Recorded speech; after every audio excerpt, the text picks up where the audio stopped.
बिस्मिल्लाहिर्रहमानिर्रहीम। अस्सलामुअलैकुम। आप देख रहे हैं यूट्यूब चैनल आम सी बातें। हरीपुर हवेलिया में एक बार फिर प्रोटेस्ट।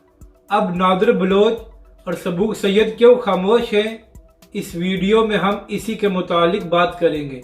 नाजरीन कराम, 16 अक्टूबर को तहरीक लब्बैक ने हरीपुर हवेलिया में मिलाद की रैली निकाली, जबकि दूसरी जानब खैबर पख्तूनख्वा की हुकूमत ने एबटाबाद ज़िले में दफ़ा 144 लगा दिया और कहा कि तहरीक लब्बैक का जुलूस यहाँ पर दाखिल नहीं हो सकता।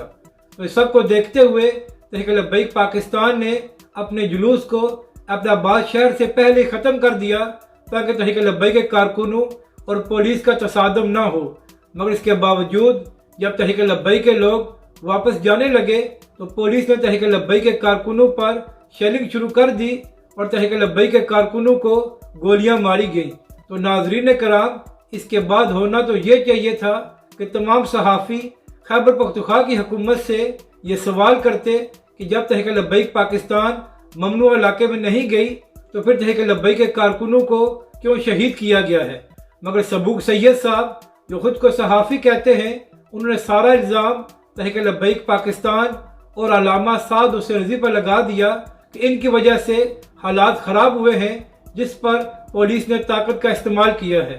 और नादिर बलोच साहब ने भी सबूक सैयद के यकतरफा इल्ज़ामात को बगैर तहकीक शेयर कर दिया और खैबर पख्तूनख्वा की हुकूमत से सवाल करने की बजाय नादिर बलोच साहब ने भी सारे सवालात तहरीक लब्बैक पाकिस्तान से किए।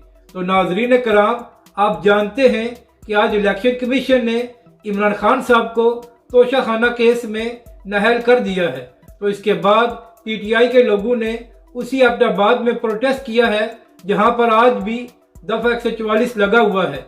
तो मेरा सवाल नादिर बलोच और सबूक सैयद से है, अब आप लोग खैबर पख्तूनख्वा की हुकूमत और पुलिस से सवाल नहीं करेंगे कि जब आप तहरीक लब्बैक की मिलाद की रैली को रोक सकते हैं कि वो एबटाबाद में दाखिल ना हो, तो फिर आज पीटीआई के लोगों को क्यों इजाज़त दी गई कि वो एबटाबाद में प्रोटेस्ट करें। और नाजरीन कराम, यहाँ पर अहम बात यह है कि खैबर पख्तूनख्वा की हुकूमत इतनी बड़ी मुनाफिक है कि उन्होंने मिलाद की रैली को रोका और आगे नहीं जाने दिया और तहरीक लब्बैक के कारकुनों पर शेलिंग कराई, जबकि दूसरी जानब जो लोग इमरान खान की मोहब्बत में आए हुए हैं उनको पूरी इजाज़त दी गई कि वो दफ़ा 144 के बावजूद भी प्रोटेस्ट कर सकते हैं। अपनी राय का ज़रूर इज़हार करें कि आपको ये वीडियो कैसी लगी और हमारे इस चैनल को भी सब्सक्राइब करें।